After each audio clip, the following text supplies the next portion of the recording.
Mateo capítulo 27, versículo 37. Dice: y pusieron sobre su cabeza su causa escrita: este es Jesús, el rey de los judíos. Entonces crucificaron con él a dos ladrones, uno a la derecha y otro a la izquierda. Y los que pasaban le injuriaban meneando la cabeza y diciendo: tú que derribas el templo en 3 días y en 3 días lo reedificas, sálvate a ti mismo. Si eres el Hijo de Dios, desciende de la cruz. De esta manera, también los principales sacerdotes, escarneciéndole con los escribas y los fariseos y los ancianos, decían: a otro salvó, a sí mismo no se puede salvar. Si es el Rey de Israel, descienda ahora de la cruz y creeremos en él. Padre, te damos las gracias en el nombre de Jesús por darnos la oportunidad, Señor, de leer tu bendita palabra. Te pedimos, Señor Jesucristo, que vengas a hablar nuestra vida a través de este texto, Señor, tan valioso para nuestro ser, para nuestra alma, y confirma, Señor, tu revelación preciosa, Señor, acorde a la necesidad que hay en cada uno de nuestros corazones, Señor. Amén y amén, Señor Jesús. Puede tomar asiento, mi hermano. Vimos la semana pasada de cómo él comenzó a ser golpeado y humillado por hombres que delante de su poder, delante del poder del Señor Dios Todopoderoso, del Señor Jesucristo, los seres humanos no son nada. Pero aún así se atrevieron a levantar su mano en contra del Hijo de Dios. Y aún así mi Señor dejó que estos hombres pecadores, como dice la Escritura, pusieran sus manos sobre él. Y todo para que se cumpliese aquello que el mismo Señor había declarado. Todo para que se cumpliese aquello que el mismo Señor había declarado cuando dijo en su ministerio, durante su ministerio, él dijo: nadie quita mi vida, sino que yo mismo la pongo, porque tengo poder para ponerla y tengo poder para volverla a tomar. Este mandamiento yo recibí de mi Padre. Este es nuestro Señor Jesucristo diciendo que nadie quita su vida, sino que Él mismo pone su vida, ¿verdad? Porque tengo poder para ponerla y tengo poder tengo poder para poner la vida y tengo poder para volverla a tomar. Porque dijo el Señor: este mandamiento lo recibí del Padre. Y esta declaración, hermano, nos enamora más del Señor. ¿Sabe por qué? Porque Él podía no haber ido a la cruz. Amén. Él podía no haberse defendido en contra de aquellos que fueron sus verdugos, pero aún así el Señor decidió tomar el camino de la cruz, aunque fuera la vía dolorosa para nuestro Señor. Hebreos 12:2 nos lo pone de la siguiente manera: puestos los ojos en Jesús, el autor y consumador de la fe, el cual por el gozo puesto delante de él sufrió la cruz, menospreciando el oprobio, y se sentó a la diestra del trono de Dios. El autor de los Hebreos nos dice que el Señor dio poca importancia. El Señor dio poca importancia a la humillación pública y deshonra que Él tendría que pasar por causa de la cruz, por entregar su vida por nosotros, debido al futuro que Él veía con relación al hecho de que Él fuera a la cruz. Él veía que por Él ir a la cruz, en nosotros podíamos gozar de la vida eterna, podríamos gozar del perdón. Por lo tanto, Él menospreció el oprobio. Él tomó en poco que Él tuviera que sufrir siempre y cuando nosotros obtuviéramos la salvación. Siempre y cuando nosotros pudiéramos ir a Él y obtener el perdón. Él vio el gozo futuro porque se sentaría a la diestra de su Padre luego de que esto pasara. A veces nosotros, cuando estamos pasando por un mal momento, por un momento duro de nuestra vida, no sé si puede ser la muerte de un ser querido, no sé si puede ser la pérdida de un empleo, no sé si puede ser que tienes que ser operado de emergencia. Una de las cosas que a mí particularmente me han ayudado el Señor a pasar estos momentos duros de la vida, algunos de ellos que le acabo de mencionar, la pérdida de un ser querido, el pasar por el quirófano, el pasar por momentos de salud fuertes, por momentos económicos fuertes. Una de las cosas que me hace pasar con confianza estos momentos es saber que por muy duro que sea, son momentos pasajeros. Esto va a pasar, esto no va a ser para siempre.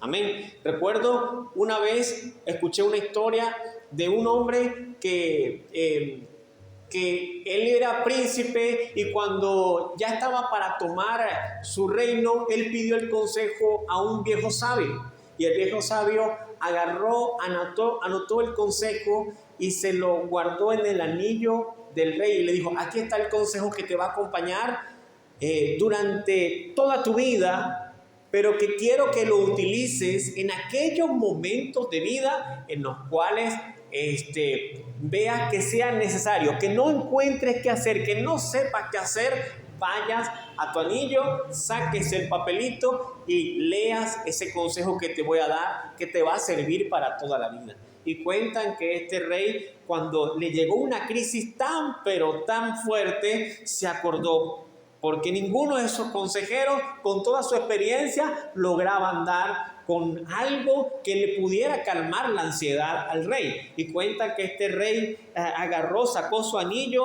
se acordó que allí tenía guardado el consejo y lo leyó. ¿Y sabe lo que decía aquel papelito? Decía, esto también pasará. Cuando él leyó ese consejo, él pensó, está mal la situación por la que estoy pasando, estamos pasando por una situación verdaderamente fuerte en nuestro reino, pero al ver lo que dice esto, me acuerdo que esto también pasará. Nada dura para siempre. El Señor Jesucristo sabía que él iba a pasar por un momento muy doloroso, pero pasarían algunos minutos, pasarían algunas horas, pero eso pasaría. Amén. Eso no iba a ser para siempre. Y él veía el sufrimiento y él prefirió mirar el gozo que vendría después de esto. No solamente que él se sentaría a la diestra del Padre, sino que nosotros obtendríamos la salvación por su sacrificio. Era mi Señor diciendo, vale la pena el sufrimiento del pretorio. Recuerda lo que vimos la semana pasada, la golpiza que le dieron al Señor.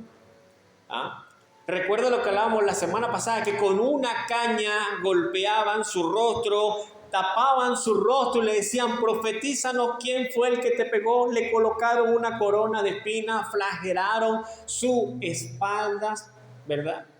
Con aquellos látigos que tenían plomos y algunos tenían hasta dientes, algunos tenían trozos de huesos para que cuando pegara el látigo de la piel arrancara el trozo de piel. Y el Señor, hermano, miró todo ese oprobio y lo despreció. Dijo, ok, voy a sufrir, pero ellos van a obtener, nosotros vamos a obtener la vida eterna. Corona de espinas le colocaron al Señor. Y es que Isaías 50, en el versículo 6, el profeta lo dice de la siguiente manera, di mi cuerpo a los heridores y mi mejilla a los que meseaban mi barba. No escondí mi rostro de injurias y disputos. Mira lo que dice aquí el profeta. Que él no escondió su rostro. La versión Dios habla hoy lo pone en un lenguaje un poquito más claro, porque dice, nosotros podemos entender que meseaban su barba, era que jalaban su barba con su rostro para un lado y para el otro. No, pero no se queda allí, era que arrancaban su barba con sus manos. Arrancaban su barba con sus manos. Y recuerdan, mi Señor era 100% hombre y era 100% Dios. O sea, no fue que no le dolió, claro que le dolió, porque era 100% hombre. Y aún así él no escondió su rostro, él dio la cara por todos los pecadores de su época y por nosotros también. Amén. Si esto no es amor, hermano, entonces ¿qué es? Porque el Señor dijo de sí mismo, nadie tiene mayor amor que este, que uno ponga la vida por sus amigos. Y el Señor estaba poniendo la vida por sus amigos.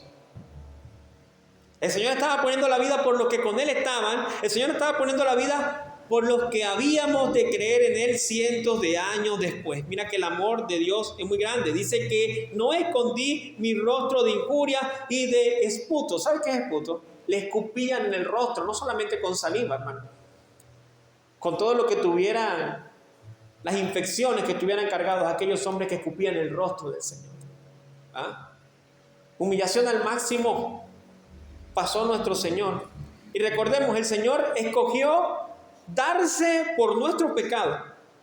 Él fue molido por nuestras transgresiones y por sus llagas, dice la palabra del Señor, dice el profeta Isaías, hemos sido nosotros curados. Y vimos que el Señor se negó a tomar aquel sedante que le estaban dando, vino mezclado con hiel, ¿verdad? Vinagre mezclado con hiel, para mitigar el dolor, aquel sedante que podía adormecer su cuerpo para que los dolores no le afectaran tanto, porque mi Señor estaba pasando por un castigo demasiado violento. Y dice la palabra del Señor que luego de esto llegó al monte de la calavera, y luego de haber llevado su cruz, porque tenía que cargar su cruz hasta el lugar de la crucifixión, estaba tan debilitado, como vimos la semana pasada, que un tal Simón de Cirene fue obligado a cargar la cruz del Señor. Volvamos a Mateo 27, desde el versículo 37, dice de la siguiente manera: y pusieron sobre su cabeza su causa escrita, este es Jesús, el Rey de los judíos. Yo quiero que vayamos un momentico a Juan capítulo 19, y desde el versículo 18 dice: y allí le crucificaron, y con él a otros dos, uno a cada lado, y Jesús en medio.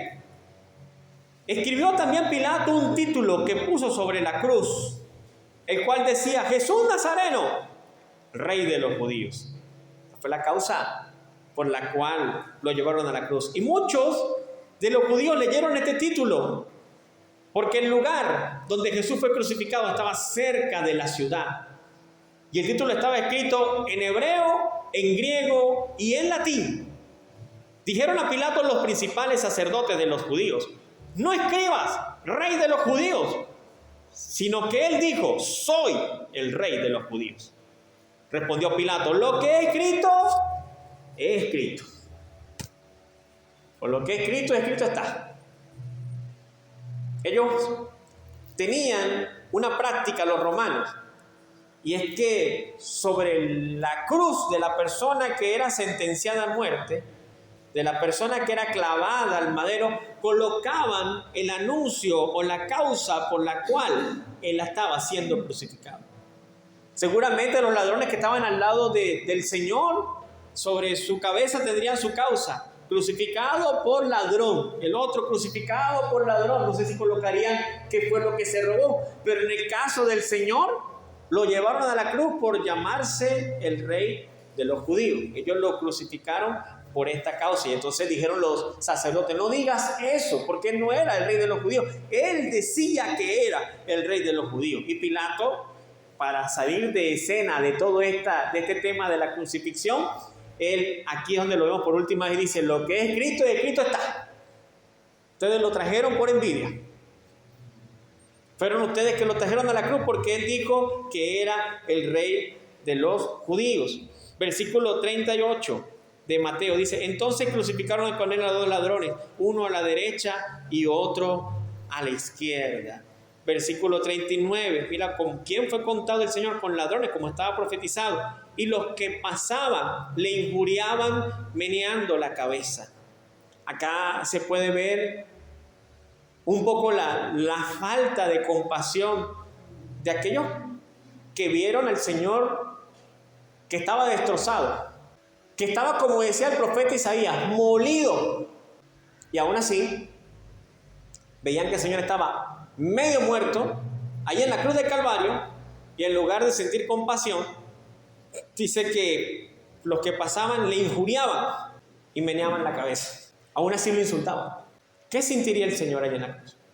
No solo los dolores de su cuerpo que había sido destrozado, sino el verse odiado por esa humanidad por la cual Él vino a morir aquí en la tierra. ¿Alguna vez te has sentido odiado sin causa alguna? ¿Alguna vez los que estamos aquí nos hemos sentido odiados por alguien sin tú haberles hecho ningún mal? ¿Y cómo te sientes? Se siente algo desagradable, ¿verdad?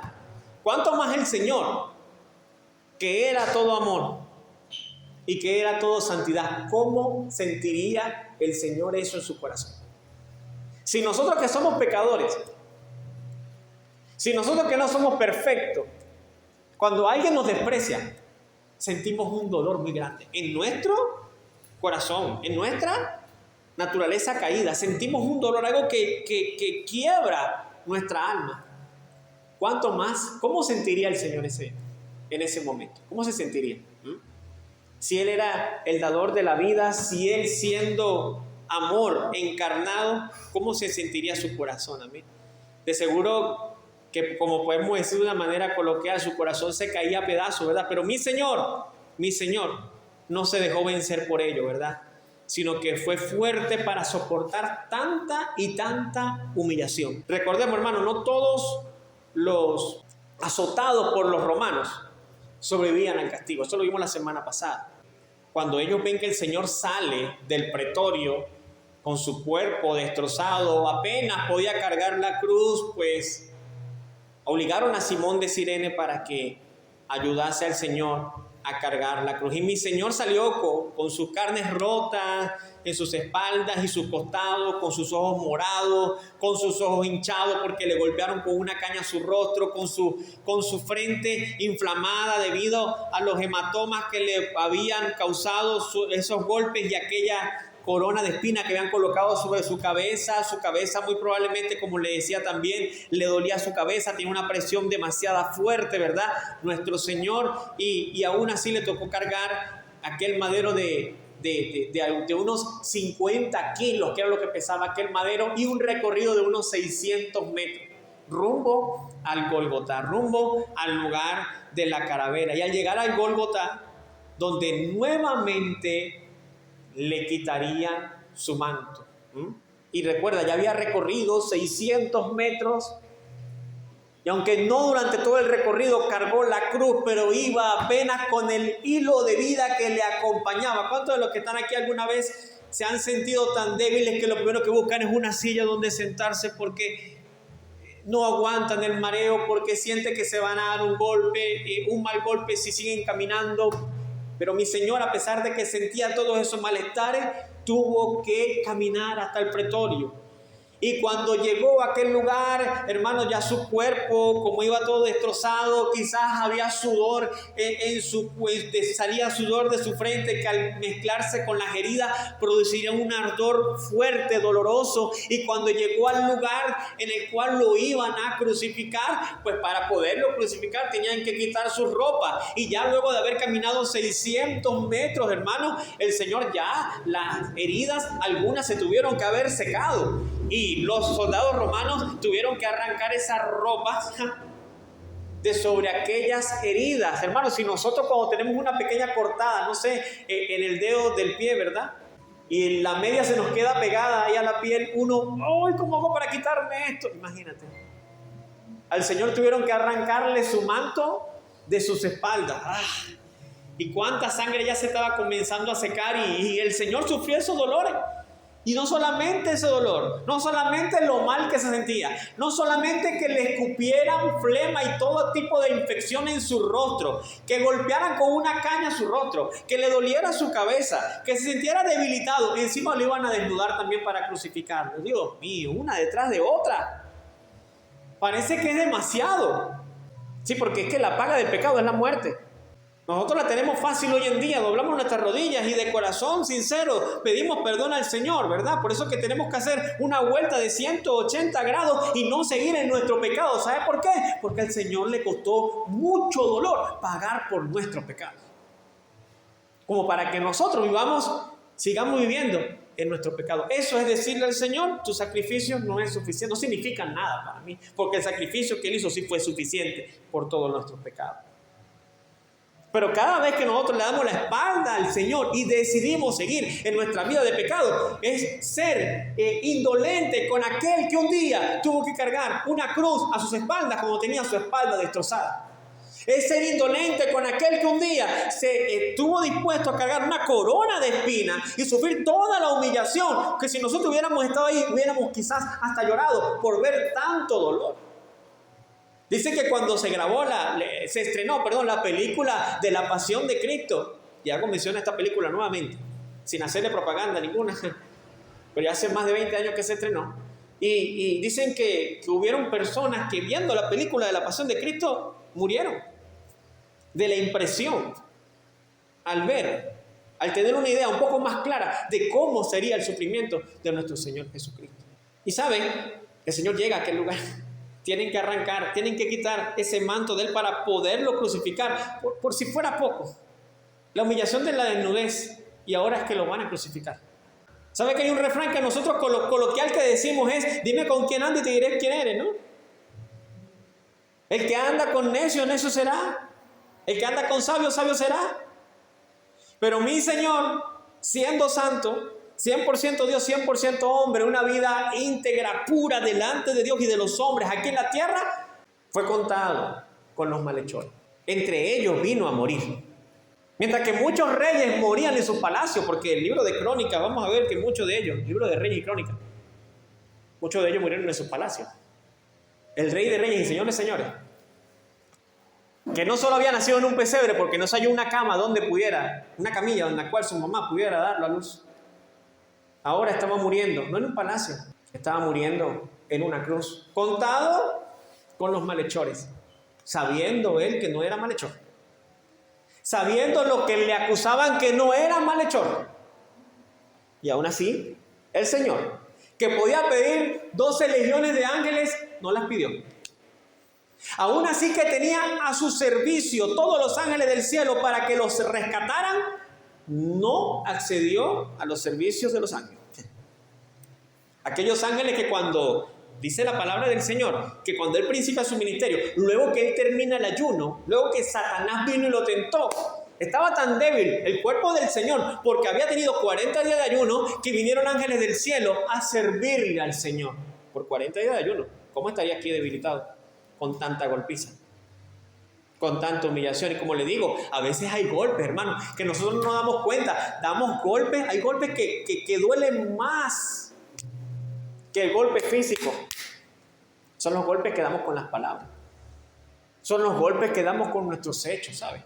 Y recordemos, fue una compañía de soldados la que se encargó de someter y golpear al Señor en el pretorio. Pero fue una multitud inmensa, enardecida, la que decía: crucifíquenlo, crucifíquenlo. Aquellos lo golpearon peor, porque dijeron: su sangre sea sobre nosotros y sobre nuestros hijos. El Señor tuvo que pasar por todo ese castigo, llegar al Golgotá, donde sería crucificado, y allí, hermano, los clavaron a la cruz. Imagínense, hermano, llegar a este sitio luego de tanto castigo, luego de tanta debilidad que sentía el Señor. Pero sabe, ahí estaban sus 5 sentidos, porque Él no quiso tomar de aquel adormiciente. Con tanto castigo, con tanto dolor, hermano, los soldados, al quitar su ropa, ¿verdad?, los clavan al madero. Y aquellos clavos eran como, yo siempre, no sé si a usted le ha pasado, pero a mí desde niño siempre he creído que aquellos clavos eran como lo que hoy en día nosotros conocemos como cinceles, ¿verdad? Los cinceles que utilizamos para romper la pared. Bueno, así tuvo que haber sido aquellos clavos. No sé si el grosor, pero sí por lo menos la altura de aquellos clavos, para poderlo clavar en las manos del Señor. Clavar esas manos al madero. Esas manos con las que Él tocó leprosos y los limpió. Esas manos con las que tocó aquel ciego luego de haber hecho lodo, y con sus manos, con sus dedos, mi Señor tocó los ojos de aquel hombre y le dio la vista. Son manos que sostuvieron a Pedro cuando se hundía, ¿verdad? Cuando Pedro caminó sobre el agua y le faltó la fe y se hundía, fue la mano del Señor la que no permitió que Pedro se hundiera. Su mano que había tomado a la niña de Jairo y le dijo: Talita cumi, y la levantó de entre los muertos.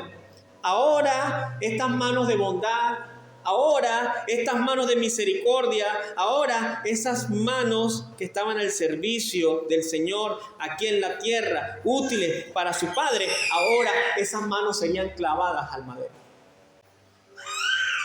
¿Y qué decir de sus pies? Con los que el Señor había recorrido por tantos pueblos, llevando el evangelio, llevándole esperanzas a los que estaban desesperanzados, como aquel joven que estaba endemoniado y vivía entre los sepulcros y la gente le tenía miedo, hasta que llegó el Señor con sus pies hermosos a aquel lugar. Y cuando aquella persona que estaba endemoniada vio venir al Señor, lo declaró como el Señor que tiene con nosotros. Y el Señor sintió compasión de aquel joven y lo libertó, porque fue hasta aquel lugar con sus preciosos pies, sintiendo compasión por el que estaba endemoniado. Iba pasando de camino cuando llevaban, la viuda de Naín llevaba a su único hijo para enterrarlo, y el Señor ve aquella escena, siente compasión, se acerca a aquel féretro y se acabó, se canceló lo que sería un entierro esa tarde, ese día. Porque el Señor resucitó al hijo de aquella viuda, ¿verdad? El Señor tenía compasión, el Señor con sus pies andaba por las distintas regiones haciendo bienes y favores, ¿verdad? Sus pies que habían caminado por el agua, ahora también sobre las aguas había caminado, ¿verdad? Ahora también sería clavado al madero uno sobre otro. ¡Wow! ¡Qué tremendo, hermano! De verdad que uno ve el cuadro de la cruz, uno se imagina ese momento y no logra... Es difícil uno imaginarse tanto dolor. Es difícil uno imaginarse tanta crueldad. Colocar un pie sobre el otro para luego clavarlos a ambos con un solo clavo. ¡Wow! Hermano, qué dolor tan grande sintió el Señor. Y dicho sea de paso, y es que se creía que la cruz tenía un pequeño pedestal debajo de los pies del condenado. ¿Y sabe para qué lo hacían? No porque los romanos sintieran compasión de la persona cuando estaba condenada, no. Porque ellos sabían que si lo dejaban clavado solamente de las manos, con él estar solamente guindando allí, podía tener una muerte rápida y poco dolorosa. Pero ¿saben lo que hicieron estos creadores de aquella cruz? Hicieron un pequeño pedestal bajo los pies, donde cuando el que estaba crucificado podía impulsarse un poquito hacia arriba, tomar un poco de aire, que ya le dolía bastante al Señor, tomar un poquito de aire, ¿verdad? Y luego descansar. Hacer ese movimiento para el Señor, hermano, fue algo muy doloroso.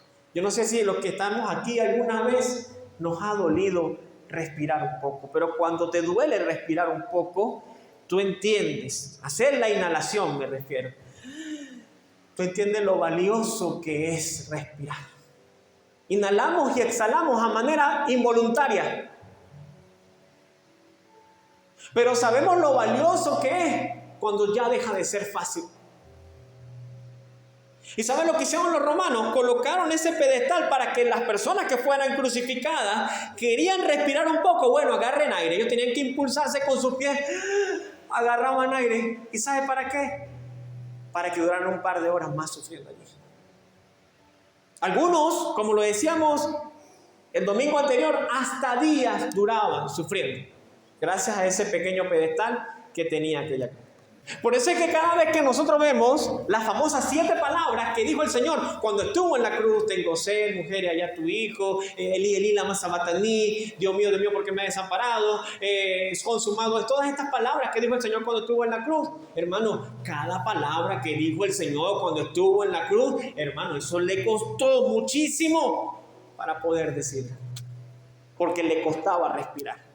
Aparte de que su espalda estaba arrastrándose con aquel madero, el dolor que tenía y todas las debilidades que su cuerpo sentía. Y las humillaciones morales que sentía de parte de aquellos que, como vamos a ver, dudaban que fuese el Hijo de Dios. Y lo colocaban como que, si es el Hijo de Dios, que Dios lo libre. Así que cada vez que respiremos, respire un momentico. Tome aire, inhale, exhale. Eso a mi Señor le costó muchísimo. Pero dice la palabra del Señor que Él menospreció lo propio por el gozo puesto delante de Él. El gozo de darnos la salvación a nosotros. El gozo de poderse sentar a la diestra del Padre. Y los romanos hacían todo esto, como le decía hace un momentico, para prolongar el dolor de los crucificados. Es por eso que para ellos asegurarse que el crucificado estuviera muerto, luego que lo daban por muerto, venían con un mazo para partir las piernas, las rodillas de aquel que estaba crucificado. Cosa que si estaba medio vivo, ahí terminaba de quedar guindando y terminaba de ahogarse. Y salieron a hacer eso con el Señor, pero dijeron, no, al ver que estaba muerto, no terminaron de partir sus huesos. Y es que había una profecía que decía que ninguno de sus huesos sería quebrado. Y esa profecía tenía que cumplirse, ¿verdad? Versículo 40 al 42 dice: tú que derribas el templo y en 3 días lo reedificas, sálvate a ti mismo si eres el Hijo de Dios. Desciende de la cruz. De esta manera también los principales sacerdotes, escarneciéndole, con los escribas y fariseos y los ancianos, le decían: a otros salvó, a sí mismo no se puede salvar. Y si es el Rey de Israel, descienda ahora de la cruz para que creamos en él. El Señor, en medio de todo este dolor, hermano, y quienes se le acercaron, no vinieron con palabras compasivas, sino que vinieron a afirmar su terquedad. Y esto me lleva a mí una reflexión. Cuando estaba preparando este mensaje, el Señor me llevó a una reflexión, y es que cuántas veces no nos acercamos muchas veces al Señor para reconocerle por su amor y por su bondad, para darle gracias por todo lo bueno que Él ha sido con nosotros, sino para afirmar nuestra terquedad. Muchas veces nos acercamos al Señor para afirmar nuestra terquedad y decimos cosas como: sí, Señor, si hubieras estado allí, no me hubieran robado, no me hubiera pasado lo malo, no hubieran abusado de mí, jamás se hubieran burlado de mí. No vayamos al Señor solo para presentar nuestra terquedad, hermano, como aquellos que no quisieron reconocerle como Hijo de Dios. Dice la palabra del Señor que ellos, cuando se acercaron al Señor, en lugar de traer palabras compasivas, se acercaron fue para injuriarlo, se acercaron fue para burlarse de él. Si bajas de esa cruz, creeremos que eres el Hijo de Dios. ¿Sabe? Nosotros muchas veces entendemos que la tentación de Satanás al Señor fue solamente cuando estuvo en el desierto. No, estando en la cruz, Satanás lo estaba tentando todavía. Si eres el Hijo de Dios, ¿por qué no bajas de la cruz? ¿Será que Él podía hacerlo? Claro que podía hacerlo. Es solo que Él sabía quién era. Y no iba a darle ese gusto al diablo, ¿verdad? De hacer la voluntad de Satanás, sino que Él vino a esta tierra para hacer la voluntad de su Padre que está en los cielos. Versículo 43, mira lo que dice: confío en Dios, líbrele ahora si le quiere. Porque Él ha dicho: soy hijo de Dios. Acá vemos otra de esas cosas que nos dicen a los cristianos, ¿verdad? Cuando estamos pasando por un mal momento. Si confió en Dios, que Dios le libre. Porque hasta donde tengo entendido, los hijos de Dios no deberían pasar por malos momentos. Los hijos de Dios no deberían pasar por ratos malos. Pero si él confía en Dios, ¿por qué Dios le permite que pase por esto? Esa es una pregunta que todavía el mundo se hace con relación a los hijos de Dios, ¿verdad? Cuando pasan por malos momentos, dicen que Dios lo libre, pues, que Dios lo ayude. No confía en Dios, que Dios lo ayude, que Dios lo guarde. Versículo 44. Lo mismo le injuriaban también los ladrones que estaban crucificados con él. Vemos que en este verso se nos deja ver que ambos ladrones le injuriaban, ¿verdad? Pero recordemos que uno de ellos iba a creer en él debido a que ellos pasarían varias horas colgados allí. Uno lo ve en las películas y parece que pasó rápido, fueron minutos, no, pero fueron horas. A tal punto que cuando mi Señor es crucificado en medio de los ladrones, los dos le injuriaban. Pero al pasar las horas y ver que mi Señor no tuvo ninguna palabra de resentimiento, de amargura, de desquite en contra de aquello, más bien el Señor dice a su Padre: Señor, perdónales, porque no saben lo que ellos están haciendo, Señor. Ellos no lo saben lo que están haciendo, perdónales, Señor. Todo esto despertó el interés de uno de los ladrones, que al principio lo estaba injuriando. Si te trajeron aquí, tú no eres tan santo como la gente dice que eres. Porque aquí traen a lo peor de lo peor. Él y yo somos ladrones y tenemos por qué estar aquí.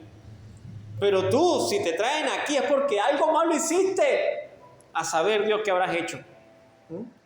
Lo injuriaban, dudaban de que por bueno lo hubieran llevado a ese lugar, a la cruz, ¿verdad? Y es que, hermano, según el horario judío de aquella época, la crucifixión comenzaba a eso de las 9 de la mañana. A eso de las 9 de la mañana es que comenzaban las crucifixiones. Mi Señor había pasado todas las noches en el pretorio, siendo castigado. Y al amanecer fue castigado. Y a las 9 de la mañana ya tenía que estar siendo crucificado aproximadamente. Pasaría aproximadamente unas 6 horas el Señor clavado en aquella cruz. Tiempo suficiente para que por lo menos uno de los dos ladrones se diera cuenta de que el Señor Jesús era el Hijo de Dios. Hermano, ¿cuánto tiempo puede el hombre dejar pasar en su vida para darse cuenta que el Salvador está cerca? A una oración sincera de corazón. ¿Cuántas veces? ¿Cuántos de los que estamos aquí, cuando llegamos a los caminos del Señor, decimos: siempre estuvo cerca de mí y yo no atendía su llamado? Versículo 45 dice: y desde la hora sexta hubo tinieblas sobre toda la tierra hasta la hora novena. Dice que hubo tinieblas sobre toda la tierra durante 3 horas. Hermanos, un eclipse total de oscuridad, un eclipse solar, no dura sino apenas unos segundos y lo máximo hasta 7 minutos. De hecho, haciendo una breve investigación, encontré que para el año 2027, el año próximo, Dios mediante, se espera un eclipse prolongado de unos 6 minutos de oscuridad total. Pero el día en el cual el Señor murió, hubieron 3 horas de oscuridad. 3 horas de oscuridad, lo cual deja ver que no fue un eclipse, que fue la mano de Dios que envió tinieblas, dice Mateo, sobre toda la tierra. Hubo oscuridad, no solamente sobre ese lugar, sobre toda la tierra hubo oscuridad. ¿Y sabe por qué? Porque estaba muriendo el Hijo de Dios. Este Dios que es el mismo que en el tiempo del Éxodo, para darle libertad a su pueblo Israel, envió una oscuridad de 3 días, tan espesa que los egipcios la podían palpar. Ahora este mismo Señor, Dios Todopoderoso, estaba enviando una oscuridad sobre la tierra en el momento en el cual su Hijo estaba por morir.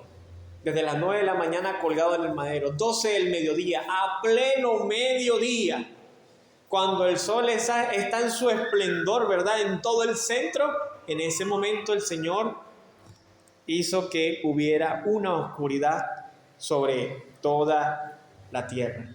Imagínense estar allí, hermano. Ver la oscuridad en pleno mediodía es como para decir algo no es normal. Algo de lo que está pasando aquí ahora no es normal. Versículo 46. Cerca de la hora novena, Jesús clamó a gran voz diciendo: Elí, Elí, lama sabactani. Esto es: Dios mío, ¿por qué me has desamparado? Clamó cerca de la hora novena, cerca de las 3 de la tarde. Señor, mira lo que le dice. Fíjate que ya no le llama Padre, como él decía, el Padre y yo somos uno. Cuando oren Padre nuestro que estás en los cielos. Ya no era el Señor en Getsemaní diciendo, Padre, si quieres pasa de mí esta copa. No, ahora no le decía Padre, ahora le decía, Dios mío, Dios mío. ¿Qué pasó? ¿Por qué no le llamó Padre? Y es que el Señor en ese momento estaba cargando con el peso del pecado de toda la humanidad. Y el Señor, Dios Todopoderoso, está separado del pecado. Y tuvo que separarse de su Hijo. Y sabe, es duro sentir la ausencia de los padres. Y a mi Señor Jesús tuvo que sentir el abandono de su Padre. Por si todo el flagelo que había pasado no fuera poco, ahora también tenía que sentir el abandono de su Padre. Y le dice, Dios mío, ¿por qué me has desamparado? Gálatas 3, versículo 13. Dice, Cristo nos redimió de la maldición de la ley, hecho por nosotros maldición, porque escrito está, maldito todo el que es colgado en un madero. El Señor no fue que estaba siendo maldecido, es que Él se hizo maldito. ¿Sabe por qué? Porque dice la palabra del Señor que Él llevó la maldición de nuestros pecados encima. Cristo nos redimió de la maldición de la ley, hecho por nosotros maldición. Y por la maldición que tenía encima, por causa del pecado, el Padre tuvo que separarse de su Hijo. El Señor llevó la maldición por nosotros y por dicha causa, Dios Padre le vio como maldición. Primera de Pedro, capítulo 2, versículo 24, dice el apóstol Pedro de la siguiente manera, quien llevó él mismo nuestros pecados en su cuerpo sobre el madero, para que nosotros, estando muertos a los pecados, vivamos a la justicia, y por cuya herida fuisteis sanado. Hermano, cada vez, hermano, escúchame esto que te voy a decir en esta mañana, cada vez que alguien hace algo que ofende a Dios y peca, cada pecado que la persona realiza, hermano, cada vez que mientes, cada vez que haces inmoralidad, cada vez que haces algún pecado, estamos olvidando que el Señor llevó el precio de cada uno de esos nuestros pecados, hermano. A tal punto que Dios, Padre, lo mira y ve el pecado en la humanidad del Señor Jesús. Ve el pecado de la humanidad sobre el cuerpo del Señor Jesús y hace que se aleje de su Hijo. Segunda de Corintios, en el capítulo 5, desde el versículo 21, dice, al que no conoció pecado, por nosotros los hizo pecado, para que nosotros fuésemos hechos justicia de Dios en él. Al que no conoció pecado, por nosotros lo hizo pecado. Y como el Señor tiene que mirar de lejos el pecado, tuvo que apartarse de su Hijo. Imagínate cómo estaría el cielo en ese momento. El Señor Dios tuvo que ver a su Hijo morir por causa del pecado. Esto es el pecado, hermano.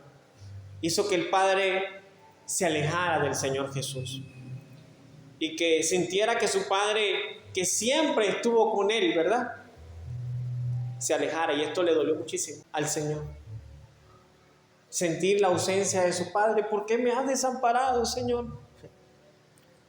A tal punto que sufrió demasiado el precio de haber llevado nuestro pecado, ¿verdad? Versículo 47 dice, algunos de los que estaban allí decían al oírlo, a Elías llama a este.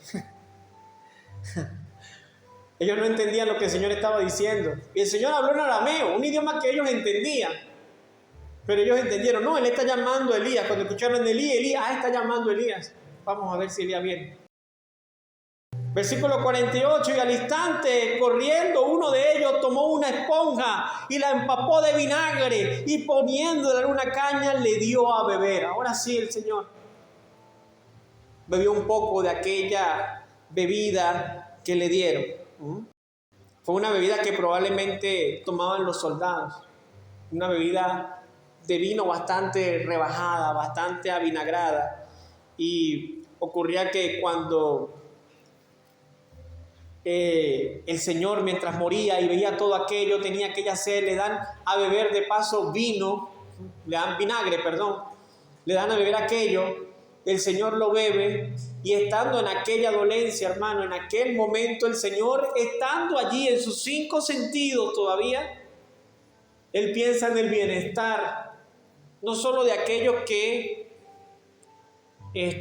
por los cuales intercedió, Padre, perdónanos porque no saben lo que hace, sino que también el Señor, estando allí, pensó en el bienestar de su mamá y le dice a Juan, mujer, le dice a su madre, mujer, he allí a tu hijo.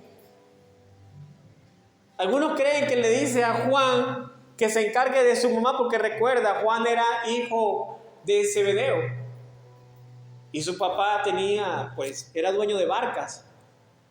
Tenía posibilidad económica y creen algunos que el Señor le dio esta responsabilidad a Juan debido a que tenía mejor posición económica como para cuidar de su mamá.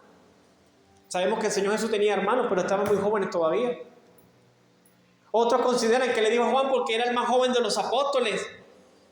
Encárgate de ella.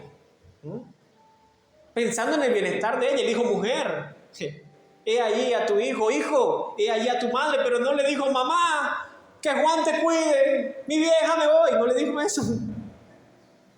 Le llamó mujer. ¿Y sabe por qué? Porque él era Dios, hijo de hombre. Y gracias a esta mujer, él había venido al mundo. Y le dijo, mujer, he allí tu hijo. Y nos da un ejemplo valioso el Señor de que por muy mal que la estemos pasando, si tenemos a nuestros padres vivos, debemos cuidar de ellos. Amén.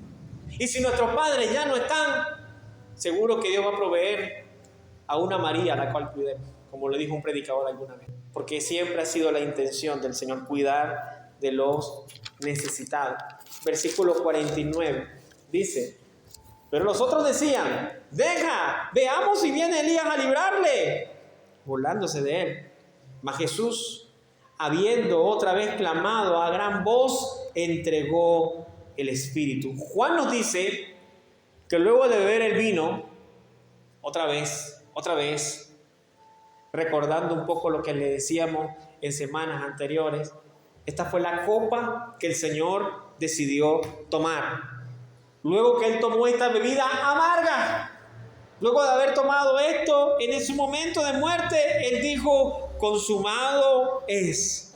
Misión cumplida, Señor. Todo está cumplido. Y dice la palabra del Señor, y entregó el Espíritu. Eran como las 3 de la tarde, la hora nona, como le llaman los italianos, la hora novena, las 3 de la tarde.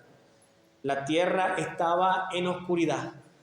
El cielo se oscureció. El padre no podía ver morir a su hijo por causa de tantos pecados. Tiene que separarse de él. Versículo 51 dice, y he aquí, el velo del templo se rasgó en dos, desde arriba a abajo, y la tierra tembló y las rocas se partieron. El velo del templo, según Claudio Josefo, historiador judío del primer siglo, dice que el velo del templo tenía una altura de por lo menos 18 metros de alto.